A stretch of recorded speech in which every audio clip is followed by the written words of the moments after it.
अच्छा राजा साहब, अब चूंकि आप लोग एक और पटिशन भी सुप्रीम कोर्ट में दायर करने के हवाले से बात कर रहे थे, इसका भी कोई है फ़ायदा? क्योंकि पटिशन्स तो ऑलरेडी अदालत में मौजूद हैं 26वीं आईनी तरमीम के हवाले से, वो भी नहीं लग रही हैं उस पर। जस्टिस जो मंसूर अली शाह साहब हैं वो भी बार बार कहते रहे हैं कि भाई पहले उनका फैसला कर लें फिर इस प्रोसेस के ऊपर आगे बढ़िएगा ताकि डिबेट को एक ही दफ़ा मुकाया जाए।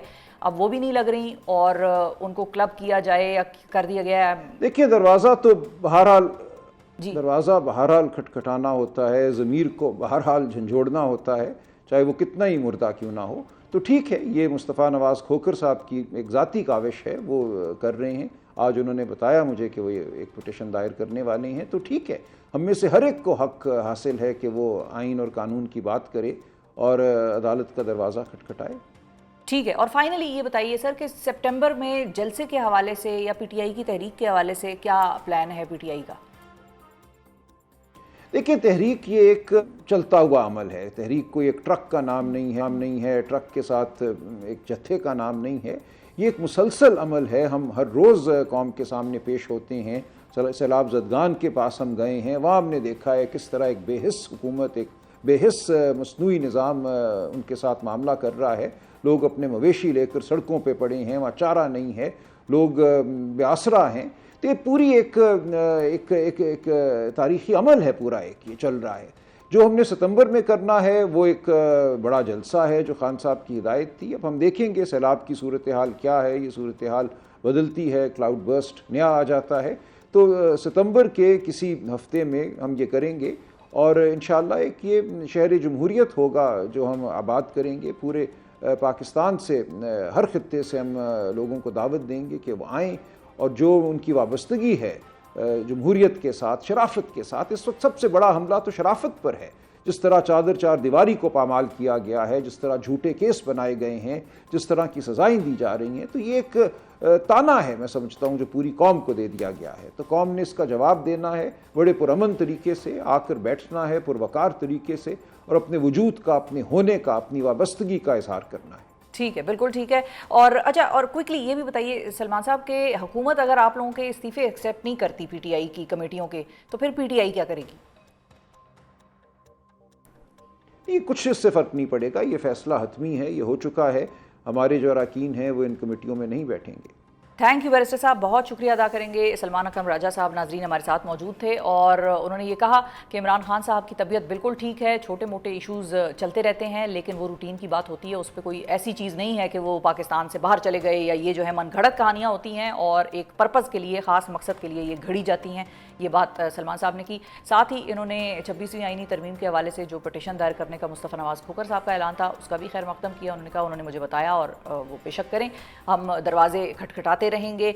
और जलसे के हवाले से सलमान अकरम राजा साहब ने ये कहा कि ये कोई ट्रक नहीं है, ये एक चलता हुआ अमल है तहरीक, और ये चलती रहेगी। एक जानिब सैलाबी सूरत हाल में कालाबाग डैम की बहस चल रही है, तो दूसरी जानिब 26वीं आईनी तरमीम के बाद अदलिया में तकसीम के मामले की बाज़गश्त भी मुसलसल बुलंद हो रही है, जिसकी एक वाज़ेह झलक आज इस्लामाबाद हाई कोर्ट के होने वाले फुल कोर्ट इजलास में दिखाई दी है। मीडिया रिपोर्ट्स के मुताबिक chief justice Islamabad high court justice Sarfaraz Dogar की सरबराही में फुल कोर्ट इजलास का दौरानिया सिर्फ 35 मिनट रहा, जिसमें प्रैक्टिस एंड प्रोसीजर और एस्टैब्लिशमेंट रूल्स सिर्फ एक वोट की अक्सरियती राय से मंजूर किए गए, जबकि एजेंडे की मंजूरी से कबल जस्टिस बाबर सत्तार और जस्टिस एजाज इसहाक खान के मुतालबे के मुताबिक बहस नहीं करवाई गई। ज़राए के मुताबिक प्रैक्टिस एंड प्रोसीजर और एस्टैब्लिशमेंट रूल्स 5-6 की अक्सरियती जो राय थी उससे मंजूर किए गए। Chief justice Sarfaraz Dogar, justice Arbab Mohammad Tahir, justice Khadim Hussain Soomro, justice Azam Khan, justice Mohammad Asif और जस्टिस इनाम अमीन मिनहास ने इसके हक में वोट दिया, जबकि justice Mohsin Akhtar Kayani, justice Tariq Jahangiri, justice Babar Sattar, justice Sardar Ejaz Ishaq Khan और जस्टिस समन रिफत इम्तियाज़ ने इस मंजूरी की मुखालफत की और मुखालफत में वोट डाला।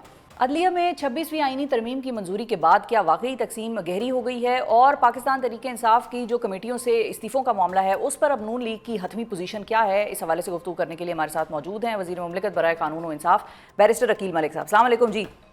थैंक यू बैरिस्टर साहब, आपने वक्त निकाला।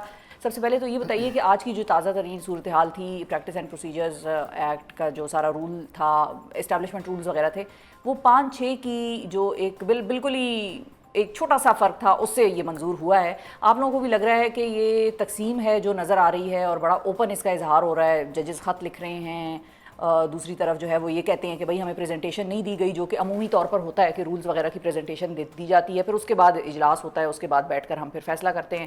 اور یہ بات بھی انہوں نے اپنے خط میں بھی اٹھائی کہ بھئی ہمیں پریزنٹیشن کوئی نہیں دی گئی. اور آخری دفعہ جب اس طرح کا ایک ووٹ کا معاملہ تھا، وہ جمالی صاحب وزیر اعظم بنے تھے تو ان کو ایک ووٹ کی جو ہے وہ اکثریتی رائے میں ان کو وزیر اعظم بنایا. تو یہ آپ کو کیسا لگا یہ سارا سلسلہ جو آج ہوا؟ بسم اللہ الرحمن الرحیم. بہت بہت شکریہ شفا صاحبہ. بات یہ ہے کہ یہ ہاؤس کیپنگ کے میٹرز ہیں، اور یہ آئی ایم شیور کہ میٹنگ کا ان کو پہلے سے نوٹس گیا ہوگا. یہ کوئی آسمانی صحیفہ تو ان پہ نازل نہیں ہوا کہ آج جو ہے میٹنگ ہے اور میٹنگ میں یہ ڈسکس ہونا ہے. ظاہری بات ہے کہ رجسٹرار اسلام آباد ہائی کورٹ نے ان کو نوٹسز بھیجے ہوں گے، یا متعلقہ جو ڈاک ہے وہ ان تک پہنچی ہوگی کہ فلاں چیز پہ جو ہے ڈسکشن ہونی ہے، پریکٹس اینڈ پروسیجر پہ ہونی ہے، جو باقی رولز ہیں ان کے اوپر تمام تک ڈسکشن ہونی ہے. تو کیا ہی بہتر ہوتا میں سمجھتا کہ یہ بجائے اس کے کہ خط لکھے جائیں اور کچھ قدم کی جو ہے میرے خیال سے مسافت پہ چیف جسٹس صاحب کی عدالت ہے ان معزز جج صاحبان کی عدالتوں سے، تو یہ سارے ایک گروپ کی شکل میں جا کے ان سے ملاقات کر لیتے.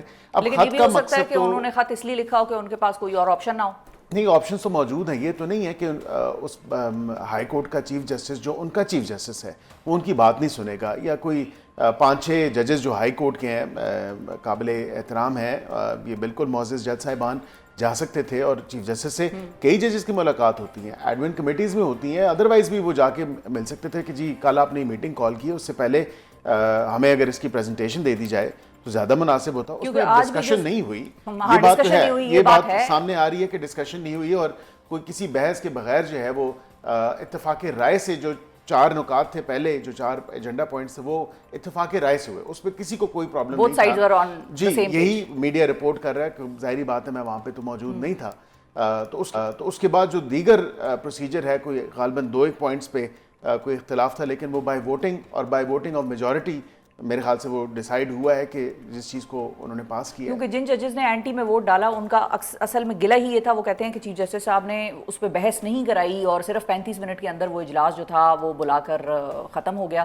سو یہی ان کا گلہ تھا کہ اس پہ بحث ہونی چاہیے تھی. لیکن اس پہ پھر وہ وہاں پہ جب بیٹھے ہوئے تھے، جب فل کورٹ میٹنگ تھی، تو پھر ان کو وہاں پہ وہ اعتراض اٹھانا چاہیے تھا یا واک آؤٹ کرنا چاہیے تھا. ظاہری بات ہے میڈیا بھی اس کو کور کر رہا تھا. تو 100 طریقے ہیں خط لکھنے پہ، تو وہ خط لکھ دیتے ہیں، اور یہ ایک نہیں کئی دفعہ خط لکھتی ہے انہوں نے. پر ان خطوں کا فائدہ کیا ہوا؟ مناسب زیادہ میں ایک ایز اے کہہ لیں اسٹوڈنٹ آف لا یہ دیکھتا ہوں. اب جج صاحبان بہتر سمجھتے ہیں کہ اپنا ان کو کس طرح یہ تمام تر معاملات چلانے ہیں. اگر وہ ایک گروپ کی شکل میں جا کے چیف جسٹس کی گوش گزاری یہ تمام تر باتیں کرتے، تو میں سمجھتا ہوں کہ بالکل جتنی میرا ایکسپیرینس ہے، چیف جسٹس بالکل ضرور بات سنتے اور ان کی بات کو ویٹیج دیتے. تو یہ تو ڈسکشن ہوئی نہیں. خط لکھ دیا، کوئی گیا نہیں، ملا نہیں، اور خط میڈیا کے سامنے پہلے آ جاتا ہے، اور متعلقہ چیف جسٹس ہمارے ذرائع بہت جس طرح قانون کے ہاتھ لمبے ہوتے ہیں نا، تو میڈیا کے بھی ذرائع بہت میرے خیال سے آگے تک ہیں اور لمبے ہیں. دور دیش ذرائع ہمارے.